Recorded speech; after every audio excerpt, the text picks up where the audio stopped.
benefit yourself and benefit many more people, so that we can all learn from it, and also to help more people when they climb this mountain, they feel much easier. And yeah, I can see many questions coming in. So yeah, if our translator can help and also to put it in the English so that our grandpa is easier for the question to be answered by Geshe Michael. Yeah, time is now 10 o'clock. Is Ye ready to give us the QA? 爷爷非常棒。 Yes, 非常棒。爷爷非常棒。 Yes, let's climb the 爷 mountain. 爷非常棒。 Okay, Yeah. Seiji, you're up. Okay. First of all, thank you very much for taking your time to teach us the most incredible life tools. We have a lot of questions from the audience, so let's just get to it. These are straight to the point questions. Okay. What's the difference between no self and emptiness? Whoa. That's a good question. The question was, what's the difference between no self and emptiness? And so as you know, there's many different ancient schools of Asian philosophy, and they have different ideas about what is no self or what is emptiness. And for example, in the Abhidharma school, which is maybe the lowest of the traditional 5 schools of India, they don't use the word emptiness. They don't like the word emptiness. They never use the word emptiness. They do say no self nature. They say no self, okay? Then when you get up higher, for example, to the mind-only school or the lower middle way school, they say there's a no self and there's also emptiness, and they are not the same thing. They say they are slightly different, you know, and if you can see one and you're still not able to see the other one, you know, they will say something like that. And then the highest school of all, which is the Prasangika middle way, they will say no self and emptiness means exactly the same thing. So I think that's a good way to learn about it. And what do we mean by emptiness, or what do we mean by no self? I think it's important to remember that when we say emptiness, we mean something's missing, okay? Like when you reach in your pocket and you're looking for something, you thought it was in your pocket. Like we always give the example of Grandpa paying for John Brady's dinner. And then I reach into my pocket for the money and there's no money. And then I'm like surprised and I'm like, oh, John, I'm so sorry, I don't have any money, you have to pay. And so emptiness means something you thought was there was not there. And if with the pen, it's easy. You always thought that this pen was made in a factory. Then later you find out that the real pen is coming from you, okay? Then the pen that was made in a factory, you kind of canceled that idea, and that's called emptiness, okay? When we say no self, in the highest meaning of no self, and again, there are several lower meanings, but when we say no self, we mean no self nature, which means the pen is not coming from its own side, okay? That's all. When you say no self, it means the pen is not coming from its own side, it's coming from me. In general, everything is itself, okay? And that's not a problem. The pen is not the glass, you know? The pen is itself. And it does have a self nature. but it does not have a self-nature of coming from its own side, okay? So that's the difference. They mean the same thing, but there are many, many flavors, there are many, many arguments, and the reason for those arguments is that we will understand the idea better if we talk about it in different ways, okay? We will understand the same subject better if we talk about it in different ways. So when you say self, don't think about myself or himself or something like that. It just means coming from their own side, okay? Like that. All right, we got another question, Mr. CG. Yes, we do. Can everybody in the Zoom call hear?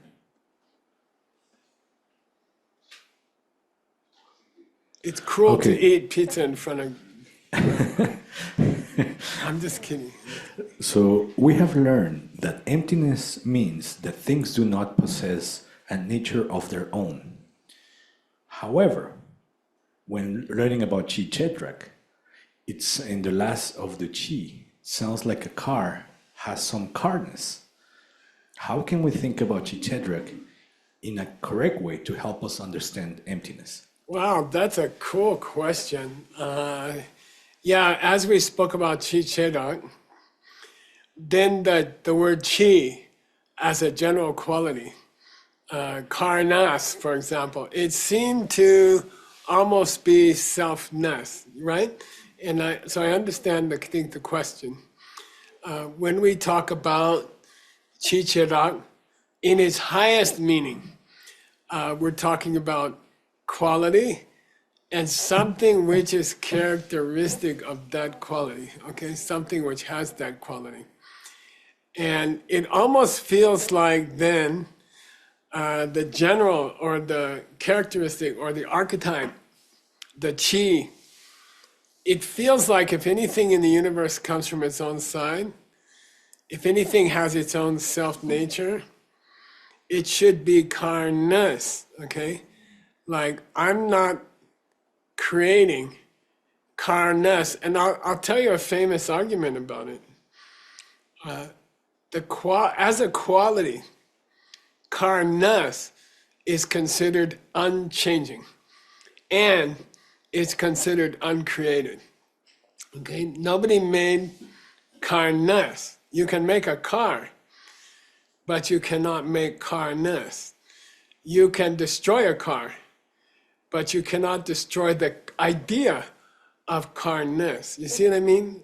General ideas, general truths, these are unchanging. And so they feel like they should come from their own side. Because here's a strange thing. Karnas is unchanging, and anything which is created by somebody has to be changing, okay? The definition of something changing is somebody created it, like a cause or some person created the thing. And when something is unchanging, it cannot be a creation. It cannot be created, okay?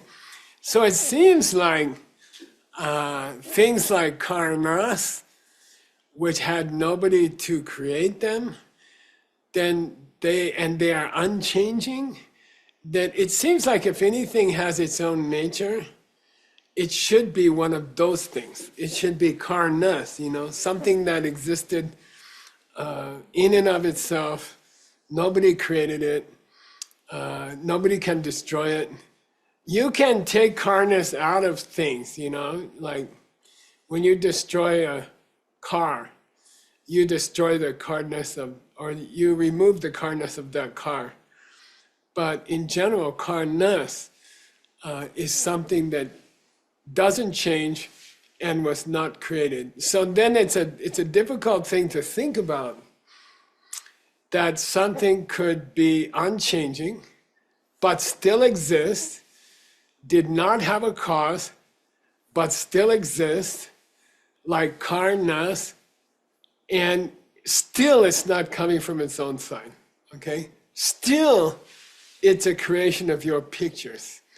So you can create through your mental pictures a thing which does not change and which nobody made? Okay, that's a difficult question. That's a really difficult question. All right, it did not come from a seed. It did not grow, but it did come from your pictures. Okay, that's a different thing. Okay, gotta.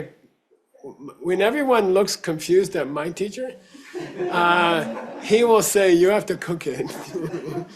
You have to cook it." Okay, yeah. Karnas is unchanging. Karnas was not created, but Karnas did not come from its own side. Okay, something like that. Okay. All right. Other question. Okay. Is there a seed or correlation that makes the laws, like the laws of cause and effect to work all the time? Yeah, that's a good question. Is there a seed which makes laws be laws? Law means something works the same all the time, you know. And there are some crazy examples of this question. To be alive, can you look like a stone? Can you be made of what a stone is made of? But if you have the seeds, can you still be alive? You see what I mean? Can a stone be alive if they have the unbelievably weird seeds to be alive? Shouldn't it be possible for a stone to be alive if life comes from seeds in the person, right? And there's questions like that. And the answer is kind of cool. And I'll give $1. That means it's too easy. Which came first, the chicken or the egg? Yeah, Seiji got the $1. He said yes, okay. Yeah, I mean, there's this old question, which came first, chicken or egg, you know? To get a chicken, you now have to have an egg. To get the egg, you have to have a chicken. And it seems like the answer should be neither one came first. You can't point to a first egg. You can't point to a first chicken. And that's the way it is with all the things in the world. With the things that are alive and the things that don't have life, that's a situation that has always existed. And that came out of the previous existence of those situations. So no, they don't change. They can be created from you and still not change. The pattern can stay the same from century to century, from eon to eon, but that doesn't mean it's self-existent, okay? It's just repeating what was there before, okay? And that is not self-existent, okay? Like that. Patterns can repeat indefinitely, and that means that life will take on 6 different forms. There's only 6 forms of life, 6 basic forms of life. There will never be a 7th, there will never be 5. But that doesn't mean that those were made by somebody or something like that, okay? All right. Or that they are self-existent, okay? Okay, Seiji. A follow-up on that question. Can you say then that if these unchanging things come out of an image, that they were planted? Oh yeah, that you can say. You can say that an unchanging thing is produced by an image that was planted. Does that mean an unchanging thing was created? We would say no. Okay, so that's a difficult question. That's a difficult question. Yeah.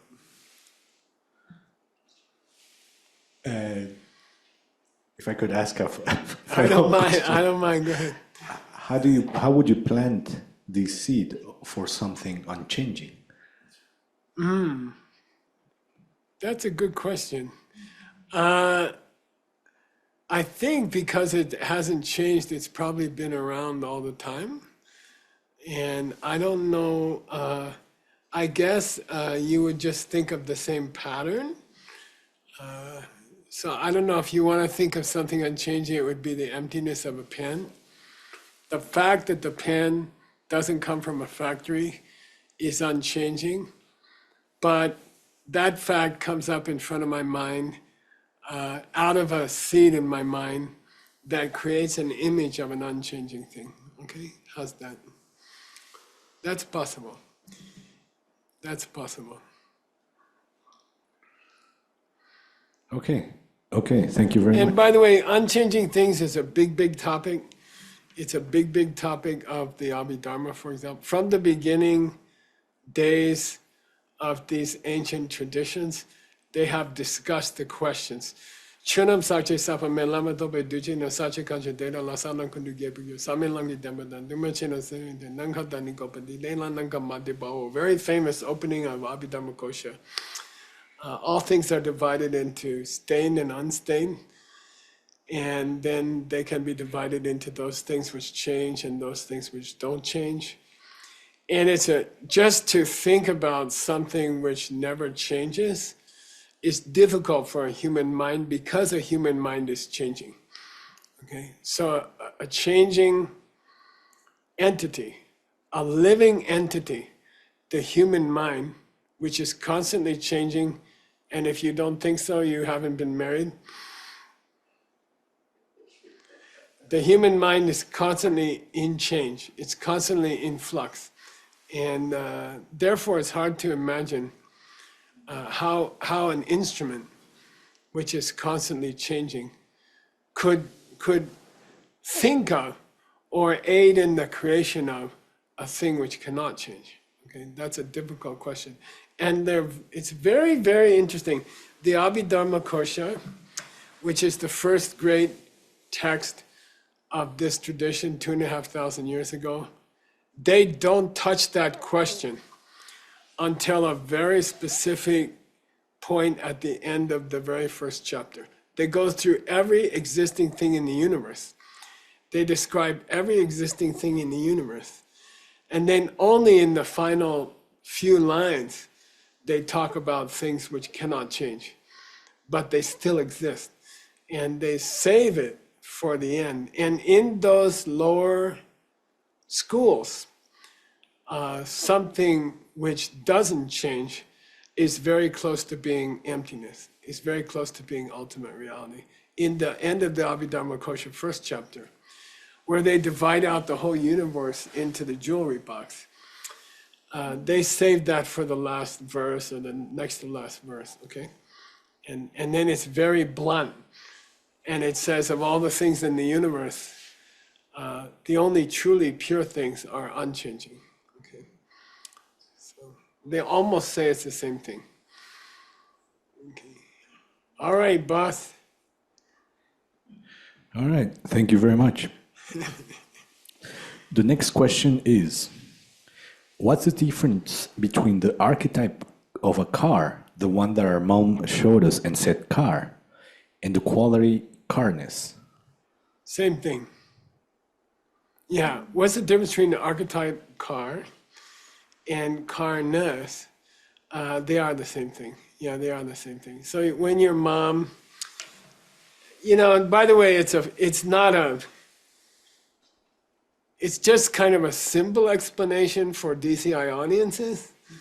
The archetype of a car in your mind was not only put there by your mom.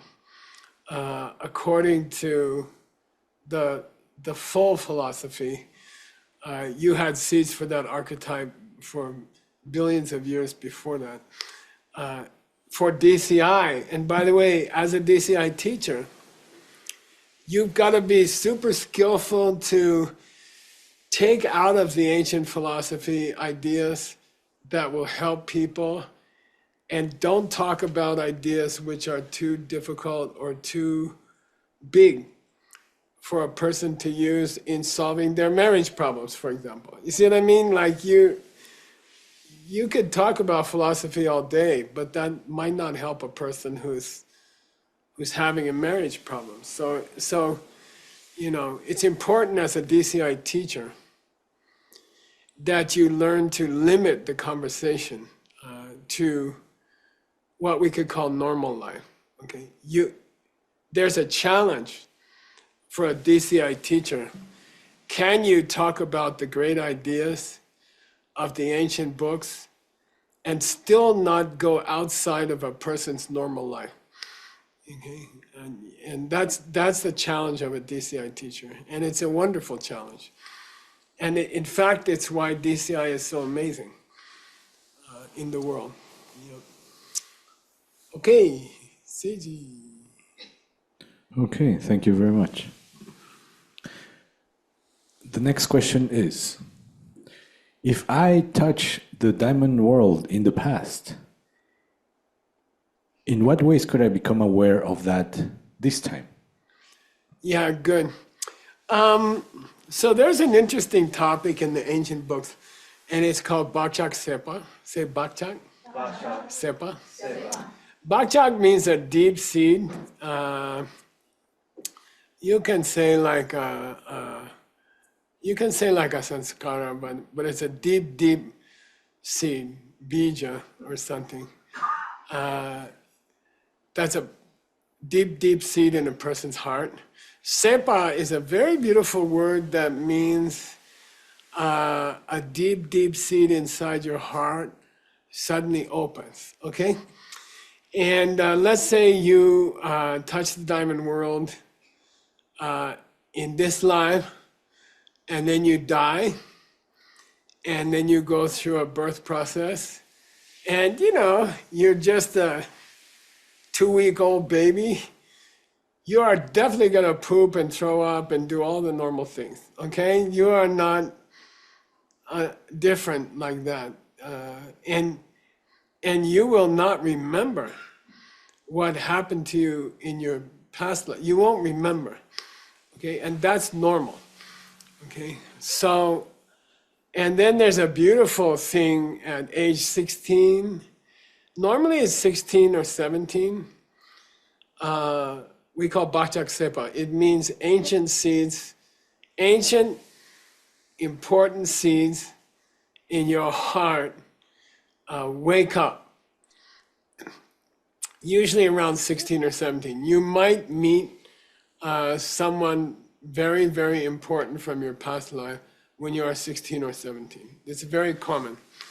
And in the Geshe course, for example, they actually watch the Geshe candidates who are 16 or 17 to see if certain seeds open up. And they start to remember what they experienced before or something like that. It's not normal to remember before that. And it's not normal to not remember much after that, okay? So there's a sweet spot in a human development of being, I guess it's around puberty or 16 or 17 years old, that you remember things come to you that happened to you before, okay? So that's very, very normal. In the case of touching the diamond world, the seed that is planted by that experience is so powerful that until the age of 16 or 17, in the next life, you will be taken care of by people who know who you are and what happened. And they will help you, they will guide you. Every person who touches the diamond world has these kinds of teachers from the day they're born, okay? Very interesting, okay? It will never happen that you wouldn't have a teacher like that, who knows who you are, even if you don't know who you are, okay? Like that, okay? That's kind of cool. There's a big feeling that things are taken care of after that. After you touch the diamond world, there's all this stuff is taken care of, It's like you don't have to worry about it, okay? It's always taken care of. The seed is so powerful that you will always be taken care of, okay?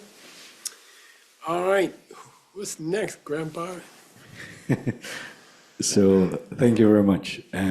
The next question is, I understand that touching the diamond world or seeing emptiness is this significant event symbolizing the transition between the second and third path. Is there a symbolic event that marks the transition between the third and fourth and fifth? Wow, that's a wonderful question. Dang, I gotta think about that. Moving from the third path to the fourth path, okay? Path of seeing to path of habituation. And don't forget that, to get to the first path was pretty much countless years. They don't have any number. It's billions and billions and billions of years to get to the first path. And then the transition from the first path to the second path, depending on your stage, it could take 15 years, something like that, 20 years. And then the third path, there's a huge debate. There's a very large body of literature about it. And the question is, how long do you stay at the third path, okay?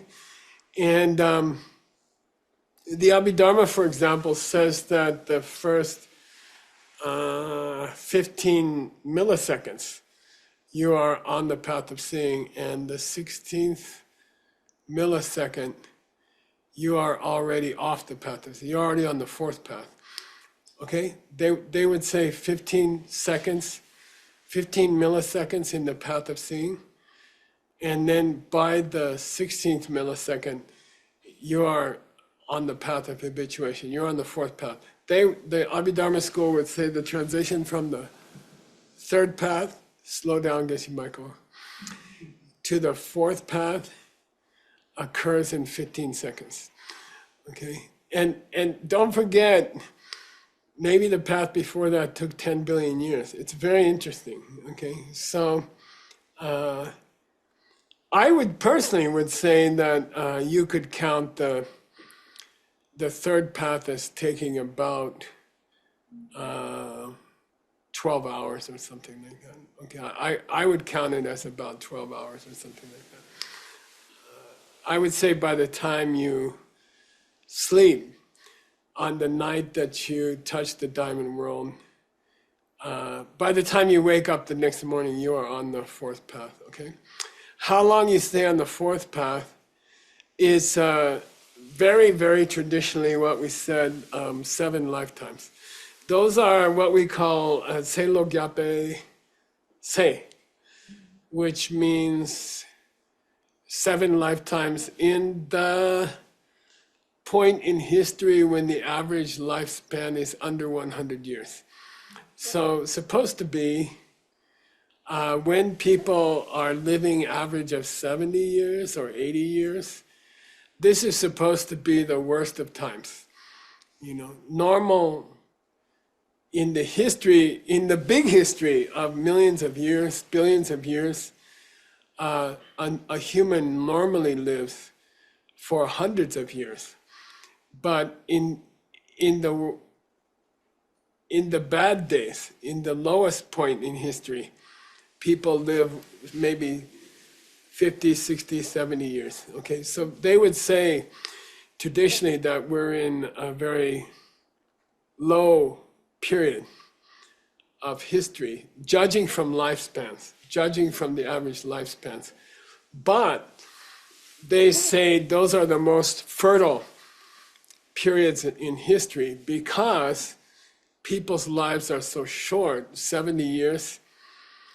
They are more aware that they're going to die, and they're more likely to think about the important questions of life. A person who's going to die soon is a much more of a philosopher than a person who thinks they're not going to die soon. You see what I mean? So they say a rather short life, to live in the times of a short life, is kind of a blessing, because you will see a lot of death around you. All the people you know will die one by one. And then you will wake up, you will work harder to do something with your life, okay? So anyway, in a typical time spent on the fourth path is 7 lifetimes, or in the years in the 70 to 100 lifespan times, which means I would say 500 years average. Okay, you can shorten it with diamond weight. You know, theoretically, you can shorten it to a single lifespan. That's one thing, and you pretty much can't lengthen it past that. It's not possible. Okay, then how long do you stay at the fifth path? Forever. Okay, that's kind of cool. Okay, and the fifth path, to be honest, if you want something to think about, the fifth path is not a path. You're not going anywhere. You're at the end. The fifth path is the end. You don't travel anywhere in the fifth path. It's just it's a way of being. You reach a certain way of being and you stay there forever. A lot of people say it shouldn't be called a path. Okay, because you're not going anywhere. You're already finished. You see what I mean? So that's interesting. Cool. Thank you. Yeah. So the next question is, dear teacher, I've noticed that every time I attend a teacher training, I have some challenges, particularly in level 7. One of them, my mother, is 77 years old and has kidney issues and has been feeling depressed lately. So she doesn't want to move and seems physically weak. How can I plant seeds for her health and happiness? And how to make these seeds ripen fast? Okay, good.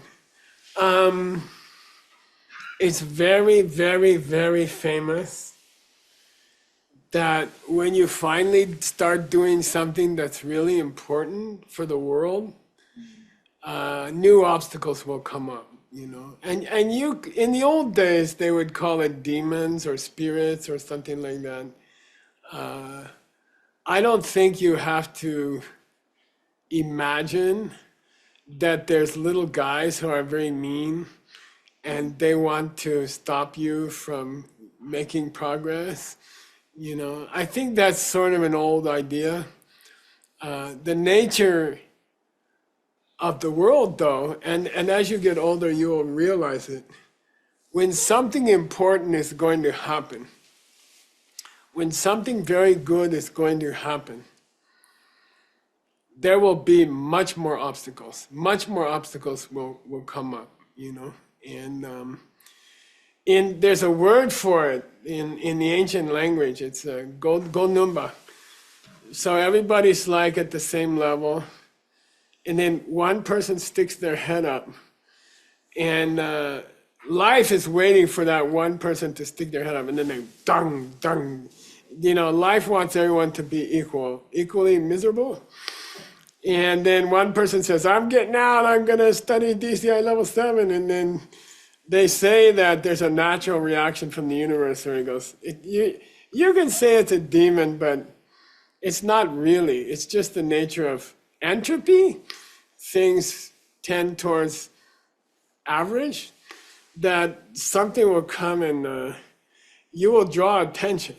If you start to teach level 7, if you start to think about level 7, you will draw the attention of equalizing forces that want you to be, they want you to go back to where you were. You're just quietly dying every day, you know. You're just cooperating with the big plan, you know. You're dying on schedule. And then somebody says, I don't want to. And then they're like, why you don't want to cooperate? You know, so when you're doing something wonderful, you will get more obstacles. And then hopefully you'll remember, oh, Geshe talked about that. And there's a weird attitude of really cool people. They say, oh, Chloe, you know, today I had a disaster. You know, like I had a terrible thing happen to me. You know, today something terrible happened to me. And then Chloe say, "You're so lucky. It means you put your head up, you know, that means you're making progress. You're so lucky that something bad happened to you today." And in the beginning, it just sounds like psychology, like someone's trying to make you feel better, and it doesn't sound true. But as an old man, that's why you hire grandpa. I'll tell you, it is true, okay? If you try to do something important, big obstacles will come to you. And then you should feel proud. You know, you should go tell Emily, you know, Chloe goes to say, call Emily, say, "Oh, look, Emily, today my car, something smashed into the back of my car. I'm so lucky, you know. It means I must be sticking my head up, you know. Like, I must be doing something good because I got all these obstacles, you know." And I know it sounds funny and it sounds like your teacher's just trying to make you feel better. But from many years of experience, I can say it's really true. It is really true. The more you try to help people, the more effort and money you put into helping people, the more trouble you will get. You're like a magnet for trouble. And then you should take it as an honor. You should take it as an honor, you know. "Oh, I got an award today." What? "I got a car accident." "What do you mean you got an award?" "Oh, it's because I was helping my friends from Ukraine to have a better life, you know, and then this car hit me, you know, and you have to think like that, and you will think like that. When you understand more, you will think like that. You will take it as honor that people give you trouble, okay? And you will laugh. You learn to laugh about it, and you learn to have fun when difficult things are happening. When you take level 7, when you're studying the most important topic, for example, something might happen to your mother. Your mother might have a more serious illness, or her illness might get worse. And then if you really understand about opening bad seeds and cleaning bad seeds, you gotta be happy. I'll tell you the story. In the Diamond Cutter Sutra, it says the person who reads this sutra will collect such good seed that they will have many disasters, you know. And that means their old bad seeds are cleaning out, okay? And they will have many disasters. And I'll tell you a funny story if you didn't hear it. I had a lady, she wrote me a letter. She said, "Geshe, I had a problem." And I'm like, "What?" And she said, "I was listening to your Diamond Cutter Sutra teaching on tape." She had a tape. This was years ago. "I was listening to your teaching. I was going down the Highway 1, California highway near the ocean, enjoying the ocean. And I was listening to your Diamond Cutter Sutra tape. And on the tape, you were talking that if we collect really good seeds, then some disasters will happen to us. You know, if we clean our seeds very well, then instead of dying or something, we will just have a big accident or something, and we should be happy." And then just when I'm listening to that part of your tape, my car caught on fire on the highway, on Highway 1. My car blow up, the engine is on fire, you know, burning. I stop the car, I jump out, you know, I run away, the car blow up. And she wrote me and she said, "I felt so happy. You know, I was so glad that I cleaned out so many bad seeds, you know, and it was wonderful. Just what the recordings say, it happened in my car that day. I'm so happy." And then she said, "Just one thing." "What's that?" "Can you send me a new tape?" because my tape burned up at that place. And I was laughing. I said, of course, I'll send you a new tape, but be careful, maybe it will burn also. Okay. So you will get problems, your family will get problems. And if it's me, and I'm doing something important that will help many people, and then something very bad happens, I just feel like, oh, okay, that's a sign that I'm doing the right thing, you know? So that's a sign. This obstacle is cleaning out my old bad seeds. I don't feel happy that my mother is more sick or something like that. I don't feel happy, but I understand why it's happening. And I feel some kind of peace in my heart. You know, I feel, okay, hard things are happening. My mom, I took level 7. My mom had another serious illness. You know, first of all, I'm on the right track, okay? And then most important, the whole goal of DCI, the only goal of DCI is to help people. You see, you are in the right business. You know, you are in the perfect business. You know, you are in the people helping business.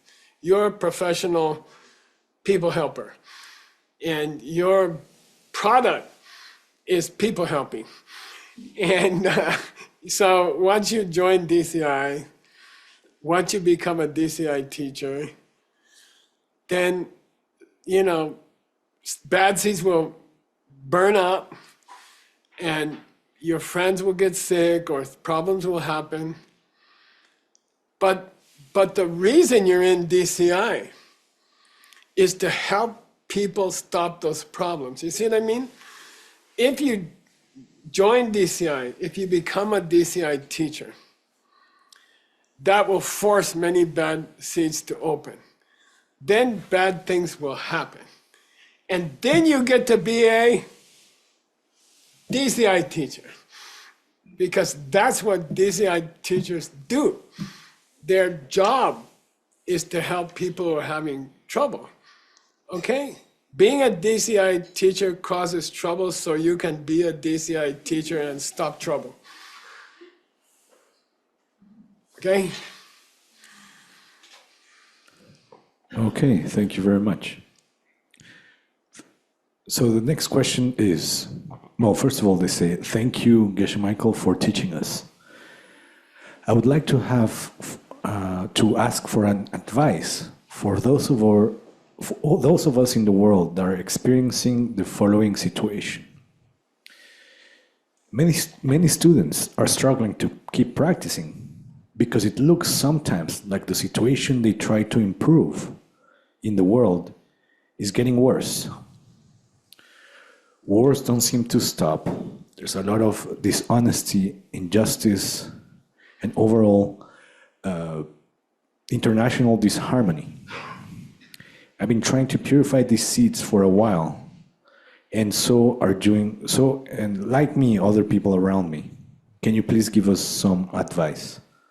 Yeah, that's a great question. And I know it's in the beginning, when you study DCI, when you practice DCI, and you feel such a bright future, you know, you say, I will work hard, I will study DCI, and because of the environmental result in the 4 flowers, as I improve my seeds, then the situation in the world around me will improve, you know, and I can look forward to a time when there's less and less war in the world, and there's less and less cancer in the world, and there's less and less fighting or disagreement in the world.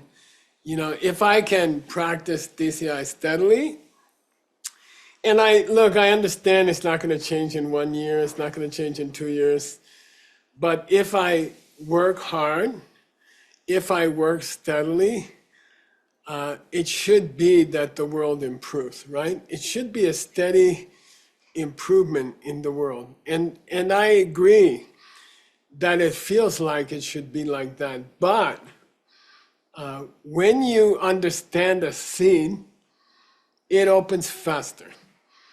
Okay? It's a strange thing, you know. When you understand a seed, it opens faster. It's a strange thing.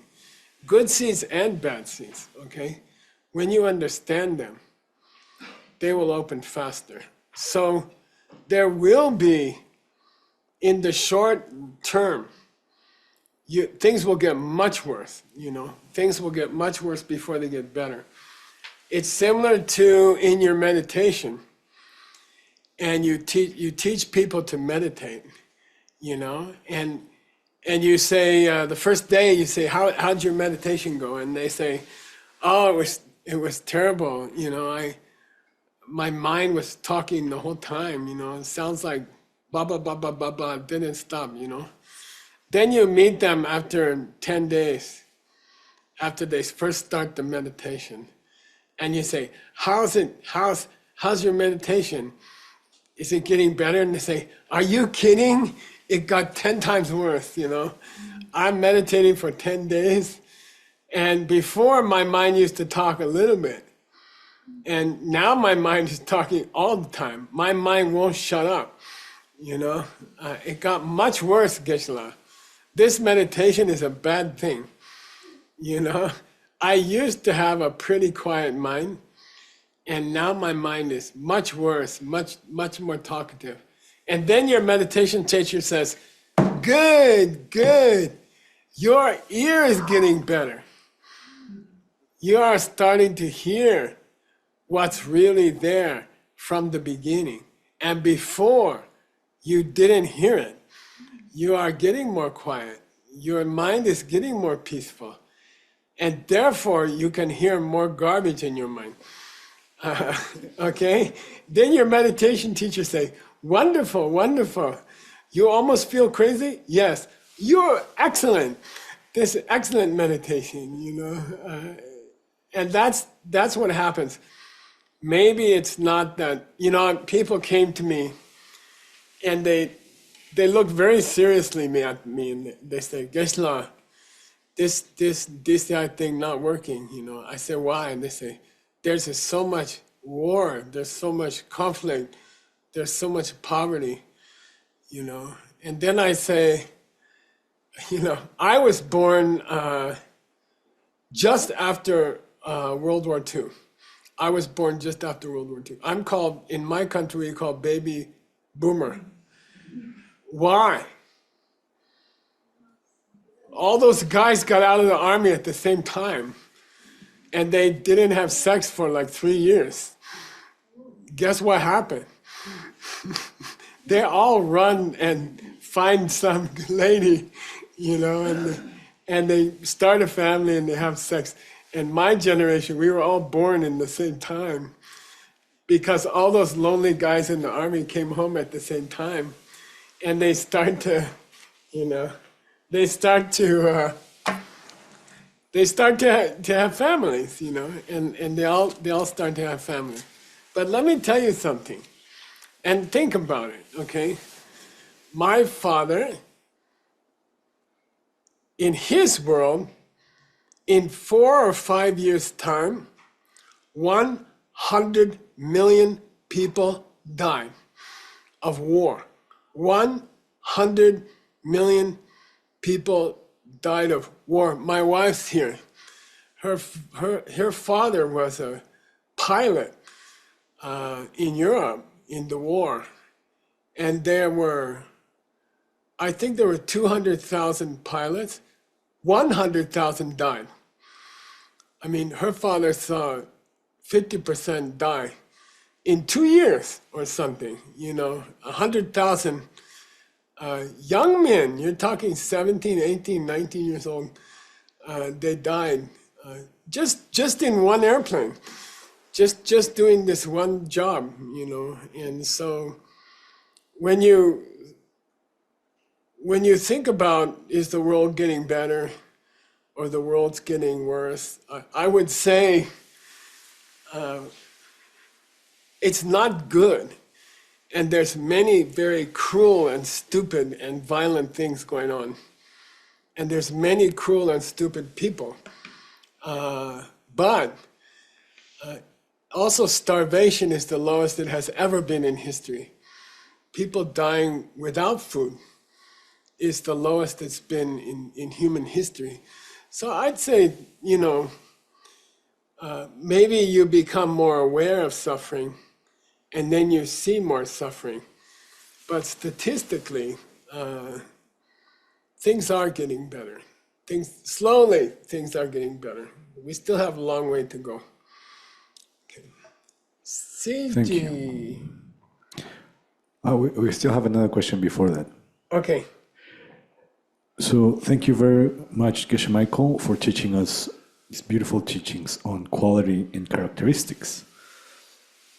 If we wanted to apply this into our day-to-day life, how can we use this to help us have immediate teachings or immediate benefits? Oh, yeah. Okay. I'm going to put an advertisement here for the Good Night Book Club. Okay. And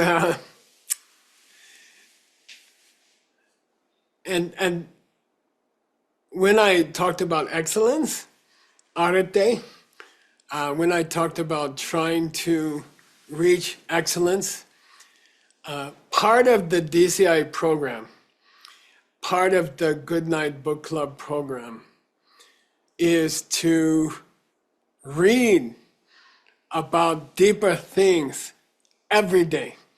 Every day. Spend 10 minutes, spend 20 minutes, but think about deeper things.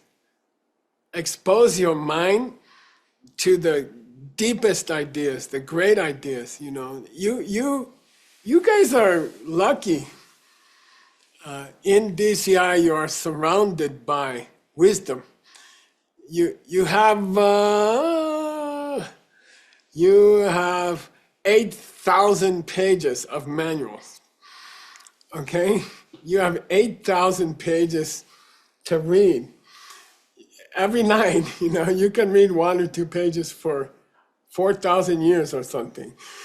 Okay, and every time you look at a book, every time you read a manual, and I say, keep a manual on your kitchen table. Did I say that before?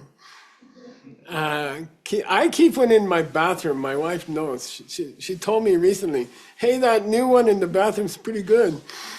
Then I'm like, you've been reading it. And I just keep one around. I just keep a manual around and I read it. When I have 5 minutes, I just look at it and I read it. And those DCI manuals, every page you look at, it will improve your life in your life. During your life, it will improve your life. And it's unbelievable. It's amazing. Okay, if you want money, you will have all the money you want. My wife and I spend almost, I don't know, honey bunny, 1 hour, 2 hours a day giving away money. Just giving away money, and it just comes, okay? And wonderful people, wonderful things.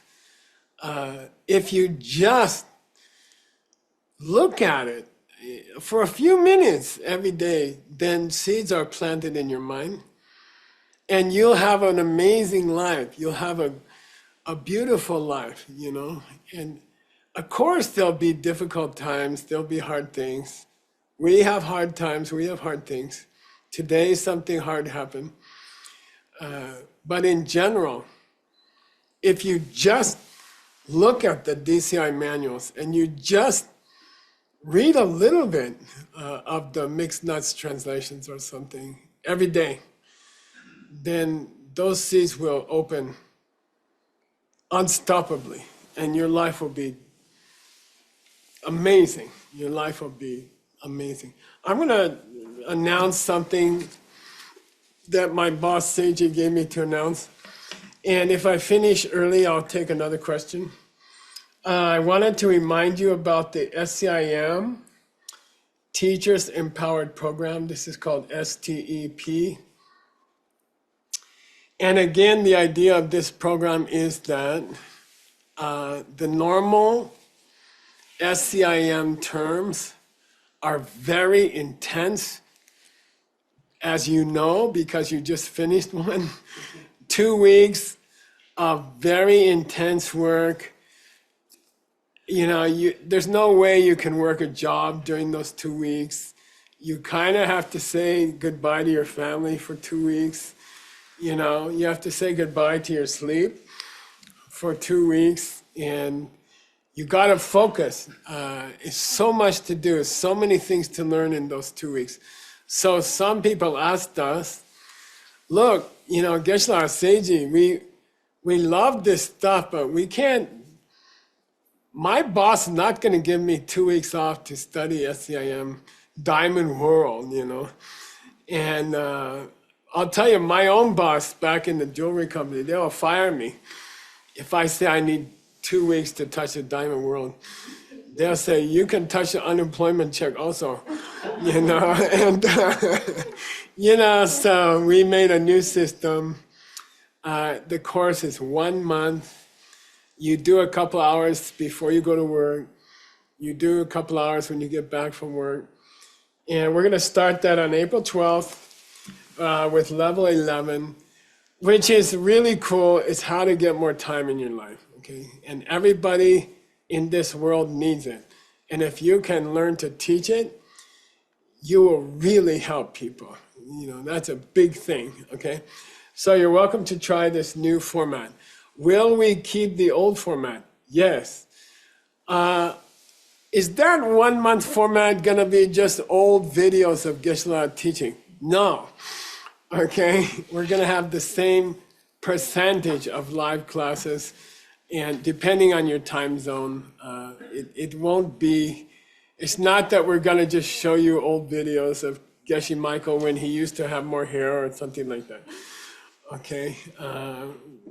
It'll also be lots of fun live things going on, and a few recorded classes also, if I'm out of town or something like that. Okay, we also have the Diamond Peacock program coming up. We'll start June 7th and 8th in China. And really, it's a 2-year program. I like to call it the second half of your life, okay? I like to call it the second half of your life. First half of your life, you are building your life, you are making a family, you are getting a job, you are learning a skill, you are collecting income. And if you're following DCI principles, I would say that, you know, halfway through your life, you're gonna be pretty comfortable and you're gonna be pretty happy with your life. And you're gonna have enough. You're gonna have enough of everything. You will have enough. And then I think you will come to experience what many rich people experience. Halfway through their life, they're looking for something to do with the second half of their life, you know. Okay, first half of my life, I built my life. I built a company, I built a family, I built a house. You know, then what do I do with the second half of my life?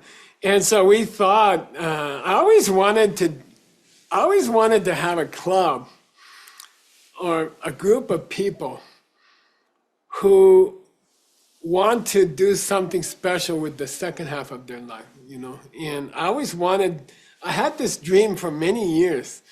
And I even thought, oh, we will have a special dinners together, and we will hang out together, and maybe in Paris, or maybe in Beijing, or maybe in San Francisco, and we will meet together in a couple days and talk about what are you gonna do with the second half of your life, and you know, how can we get together and make the second half of our life something beautiful to help other people. And maybe Rob wants to start a bicycle giveaway program in Africa, and maybe Geshe wants to create a enchilada factory besides the one he has at his house with the boss. And it means that maybe your idea of the second half of your life and my idea of the second half of my life, maybe it's a different content. I'm enchiladas, he's bicycles. But maybe we can get together and help each other have a successful second half of your life, and do something to help the world. Do something to help the world. I realized a long time ago that if you really want to see a world of peace, if you really want to see people get together in different countries, if you really want to see this world be something beautiful, you cannot sit and wait for the world leaders and wait for the governments and like that. We are the governments, and we are the people. We are the people of this world. You can't sit and wait for some buddy else to take care of the world. It's the people who are no longer in their diapers who have to take care of the world. It's all of us, and we have to take responsibility, and we have to do it. We have to, as much as we can do.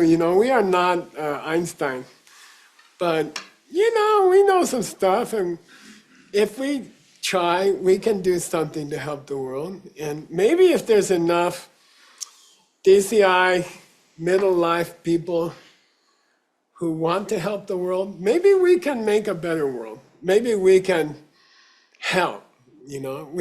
Maybe we can do something to help. We are not going to become the boss of the world.